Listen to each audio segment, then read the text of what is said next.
Have one big idea for a fun art afternoon with the kids. This is a creative experience that you can take to the classroom, maybe to preschool, or just pull in the neighborhood kids to participate in your own backyard. We're learning how to make a large art mural. It's a surprisingly fun group project and a creative way for kids to work together. Art instructor Laurie White is here to show us how it's done. You are always inspiring us from the mom perspective to get out the art supplies and have some fun creating with our kids. So what have you done today?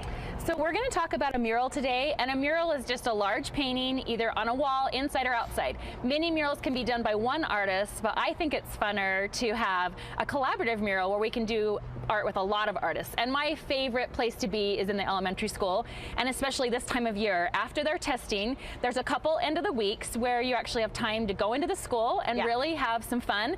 The school already has all the supplies. They've got butcher paper, they have paint, they have pastels, so it's a great time to reach out to the teacher and say, hey, can I come in and do a collaborative mural? Or invite the neighbors over, or do it for a family evening project of, hey, we're all gonna go outside and we're gonna create something awesome. What's the appeal of being outside and participating in art? Well, the greatest thing about being outside is you can go bigger and you can go messier. So sometimes we're a little bit nervous, especially with young kids. What supplies am I going to give them in the house that they're not going to destroy something? Yeah. So when we're outside, Amy asked me just the other day, Mom, where are my paints? And she doesn't own paints. Yeah. I was like, what paints? Like, Pretty they're child. hidden? Yeah, exactly, exactly. So the mess can kind of run free.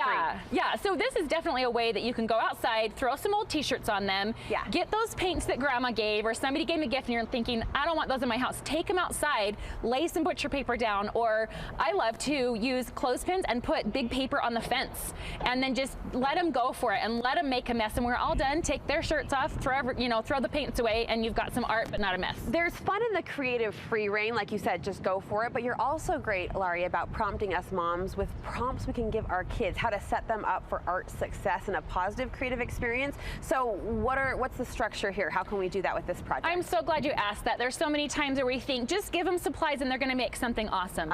But when we're doing, especially when we're doing a collaborative project and we kind of are hoping for this great project at the end, we need to give them some direction. So when you're doing a mural, the first thing is, let's pick a theme. And ecosystems are a great idea for kids. The jungle, the ocean, space, where dinosaurs live, because you've got a lot that you can do, and then you can brainstorm.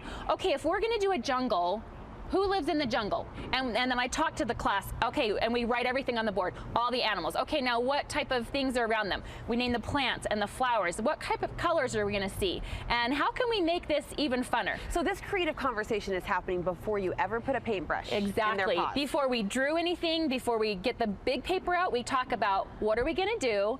What do we need to do it? And then how are we going to make it exciting and creative? And so I'm directing their creativity so that we can have a successful experience. And I imagine that applies not only to a group setting like a classroom, which is where you often teach, but even that one-on-one experience. Are those guides and those prompts really helpful? Absolutely. There are some kids who just know exactly what they want to do, but there's so many kids who want to be creative and they're not sure how to do it, and they're the ones that need the prompt. So you give them the supplies and then say, okay, give them maybe 3 ideas. Do you want to do space or the ocean or the jungle? And maybe that will prompt. Oh, I want to do a swimming pool. Great. What do you need in it? How are you going to go about it? And then I really love to show them references. So I pull all the children's books I can, or pull up Pinterest and look at that type of art and let them see. This is how this artist did it. This is how this artist, look at this lion. He's a rainbow. He doesn't have to be yellow. So I like to fill them with that. I love this so much because you're turning an afternoon with like a coloring book and crayons into a really enriched, creative experience. You say tracing has a place as well as far as this mural project goes. Yes, so let's get down to kind of the nitty-gritty. So I could take the classroom out and say, let's draw lions, but I wouldn't be able to control the size and letting everybody get on and overlapping. So I had all of the kids, they first all drew a drawing just on a single sheet of paper. And then I knew that I wanted it bigger. So then I took it to my copier and I had them make it bigger.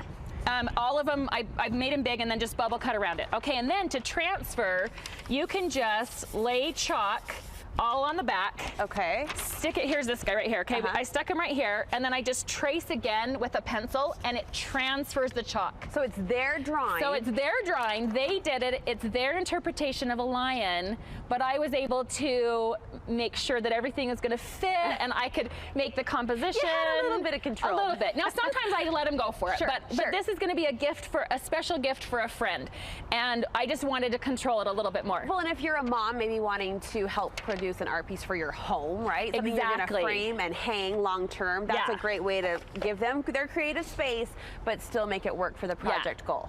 So once I did all the chalk on there, then I traced it. And this is a really important part of a collaborative mural outline. We want to just give the parameters so that when we come back and say, okay, a couple of you at a time are going to come color and paint, I want them to know where they're painting. So I think it's really important. And it's also, their drawings are so cute. Any kid, even 3-year-old drawings just blow me away. And if the parent can trace it with Sharpie or a black paint, make it jump out. It's like, oh, and then they know exactly where to paint. What was that again, Laurie? Yeah. That was pretty good. Jazz hands. Yeah, it really does make everything so special. Yeah. And then I'm going to take this back to the classroom and I'm going to let them paint it, and we're going to paint every single square inch of this, and it is going to be awesome. It's going to be colorful, it's going to be bright, it's going to be bold. And any supply medium would really work, or what do you recommend? Anything will work besides crayons. When you're doing something big, they just are going to take too long. Yeah. So any kind of paints. You could use tempera paints. I've got tempera cakes here today. You could do watercolor, chalk pastels, oil pastels. Any of it will work. Would you like to paint? Yeah, you're going to give us something? Yeah. Well, first of all, I want you to draw something for me. Okay. Now you'll know why my 2-year-old doesn't own paints. Okay. So yeah, and Sharpies, right? Okay, so we need a bunch more of these leaves and flowers. And so and you can pick anywhere and just go up and back down. And then just to define it, I love to either, you can put like a double line down it, or you could do, and then you can kind of do these little lines off to the side, little veins. You mentioned this particular project has special meaning. Where is this going? Who is this going to? So the 3rd grade class that helped me do this, the teacher and I are friends, and we have a neighbor who has a very special son. He's 2, and his name is Leo, and he has a heart condition. And they call him Leo the Lion. He has had to have surgeries. He'll have to have more. Leo. And every tag the mom does on Instagram is Leo the Lion. And we are doing this for her. And we told the 3rd grade class about it, and they were so excited to help. Buddy. Yeah. And we showed them pictures of this little boy that we just love and this mom that we love. And so they all created a lion. We're going to color it in, and then we're going to invite the family to our big art festival. Oh, I love it. And present the project. Yeah. We're going to continue and fill this in with Leo in mind. Buddy, we're thinking of you. That's so fun. What a great gift that will be. And if people want to connect with you and get more art prompts or inspiration like this, how can they do so? You can check out greatartistprogram.com, and also if you want to be able to have a guided drawing to do this, you can look at my YouTube channel, which is Great Artist Mom on YouTube, and there's lots of little drawing prompts that you can do with your kids so that you can have a really great mural experience. Awesome inspiration. Laurie, thank you so much. You're welcome.